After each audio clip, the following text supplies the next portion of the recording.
Hello, Salmon Creek Huskies. This is Alyssa with the Salmon Creek News. First up, we have Alan with the Pledge of Allegiance and the Husky Pledge. I pledge of allegiance to the flag of the United States of America and to the republic for which it stands, one nation, under God, indivisible, with liberty and justice for all. Today, I am here to be safe, respectful, and responsible. What I do today will impact my world tomorrow. Great job, Alan.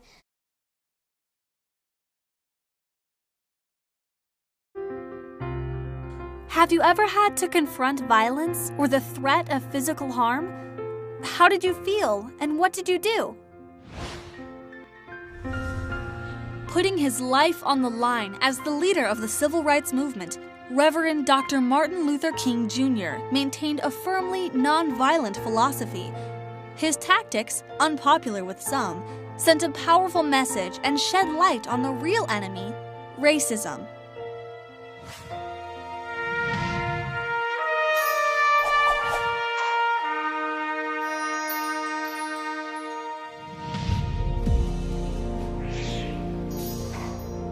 Montgomery, Alabama, December 5, 1955, the fervent Baptist minister, Dr. Martin Luther King Jr., spoke out to 5,000 gathered in a Baptist church about racial injustice. A local woman, Rosa Parks, had been arrested for refusing to give up her seat to a white person, and King was one of the leaders calling for a citywide boycott of public transportation by blacks.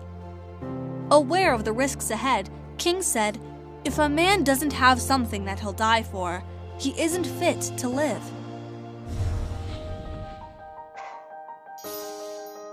Inspired by the nonviolent philosophy of India's nationalist leader, Mahatma Gandhi, and his own Christian faith, King preferred risking arrest and even death to using violence.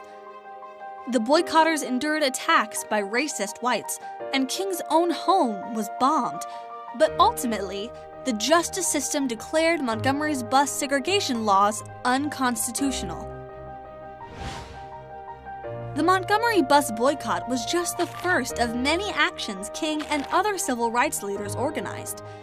At the helm of the Southern Christian Leadership Conference, King rallied protesters to sit in at segregated lunch counters and public places in Birmingham, Alabama.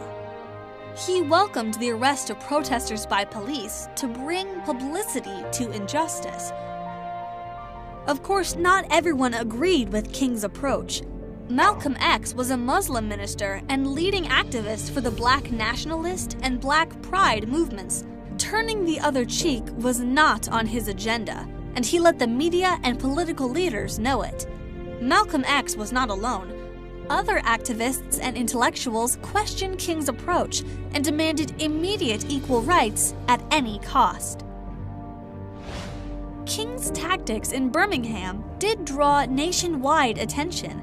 Live television showed police turning dogs and fire hoses on the non-violent demonstrators, and King was jailed and criticized for endangering his constituents. For many Americans who were unaware of the extent of brutality toward blacks, these images shed light on the dark reality of racial inequality in their country. King's 1963 letter from a Birmingham jail, written on scraps of newspaper from prison, said that people have a moral responsibility to break unjust laws. As soon as he was freed, King helped to organize a massive march on Washington. On August 28, 1963, 200,000 in attendance heard King's famous "I Have a Dream" speech, and it became one of the great speeches in American history. I have a dream that one day on the red hills of Georgia, the sons of former slaves and the sons of former slave owners will be able to sit down together at the table of brotherhood. The Civil Rights Act was passed in 1964, and King received the Nobel Peace Prize. On April 4, 1968, King was assassinated at a motel in Memphis, Tennessee, after delivering a speech in support of a labor strike. His death sparked riots across the country. The practice of nonviolent direct action that King advocated eventually helped achieve many of the advances he sought, and is still used by groups seeking social justice the world over. Today, King is remembered as one of the most impactful figures in the history of race relations in the United States. "I have decided to stick with love," he said. "Hate is too great a burden to bear."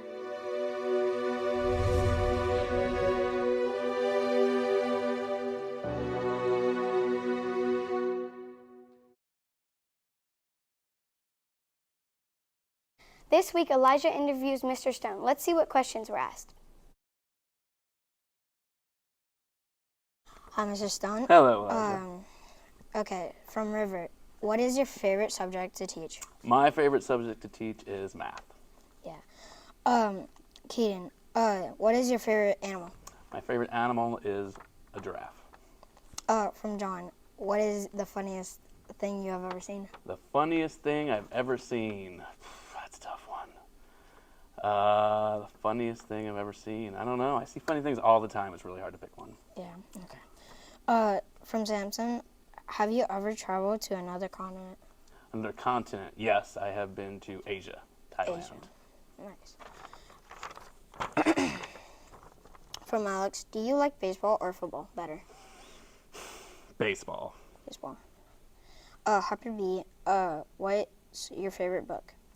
My favorite book? Well, right now reading Charlie and the Chocolate Factory, and it's so fun, so I love that one. From Gabby, why do you teach? Why do I teach? Great question. I teach because I love hanging out with kids and helping them learn. That's kind of the simplest. Adults are really boring. I would not want to work with adults all day. Yeah. So thank you for all you kids. Great questions. Next week, we will interview Miss Wallen, one of our truly delightful third grade teachers. If you have questions for her, go to the Salmon Creek News site to submit your questions, and we'll get the answers for you.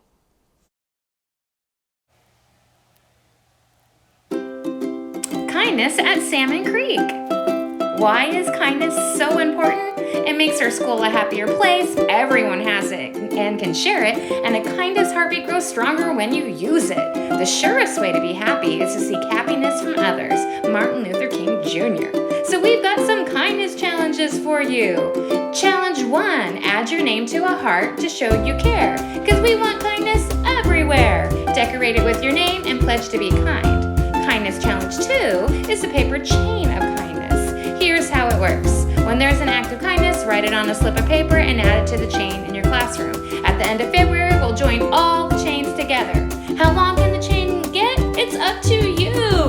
Oh, if you have any questions, reach out to Mrs. Bales. Let's do this. Don't forget, if you have a story highlighting an example of kindness or compassion you have experienced, go to the weekly news site and fill out the form. You might get chosen to share your story. It's time to see if there's anything else for the week. It's time for the Husky 100. This week's 10-mile earners are Avery from Mucci and Tilly from Fulton.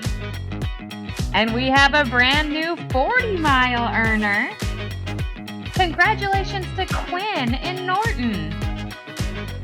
Here's a couple candid shots of our incentive run last Friday. Way to go, Huskies. Keep logging those laps.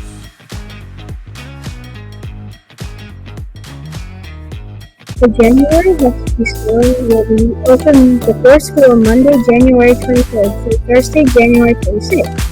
To start getting those Husky bucks into groups of 5 and dreaming about all the fabulous loot you can buy.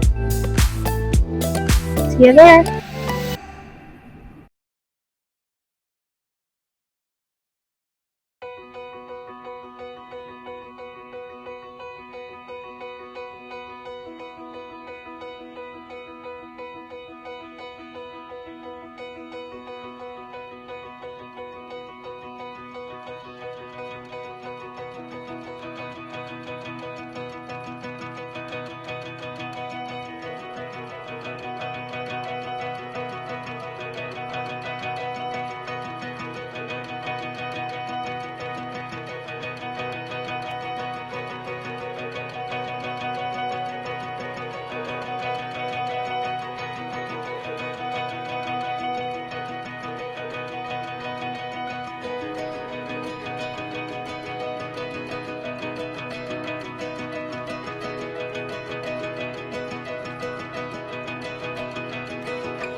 something exciting is coming. It's 5th grade boys and girls basketball.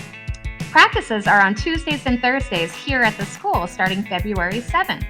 We don't play games, but we show off all our skills at a skillery, Salmon Creek versus Sacagawea, Sarah J. Anderson, Chinook, and Philida. It only costs $10 to join. You get to improve your skills and hang out with friends. So sign up now.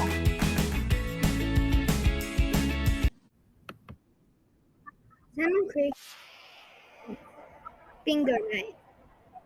Come down to Salmon Creek to play some bingo and earn wonderful prizes, eat pizza, and participate in the 50-50 raffle. Mark the date of January 20th at 6 p.m. to wait to earn prizes and play bingo. Hope to see you there, Huskies. It's time for the Salmon Creek PTA's January guessing jar. This month's challenge is, how many marshmallows do you think are in the jar? With a chance to win these yummy hot chocolate kits. If you think you know how many marshmallows are in the jar, go to the Salmon Creek news site to submit your guess. Remember, only one guess per student. Good luck estimating! It's time for Survey Says. Last week's Survey Says was, what is your favorite type of music? 86 of you responded. 33.7% said hip-hop, 11.6% said pop, 5.8% said K-pop, 30.2% said rock, 10.5% said country, and 8.7% said classical. Let's see what this week's Survey Says is. This week's Survey Says is from Lorenzo. He wants to know, would you rather skateboard or scooter?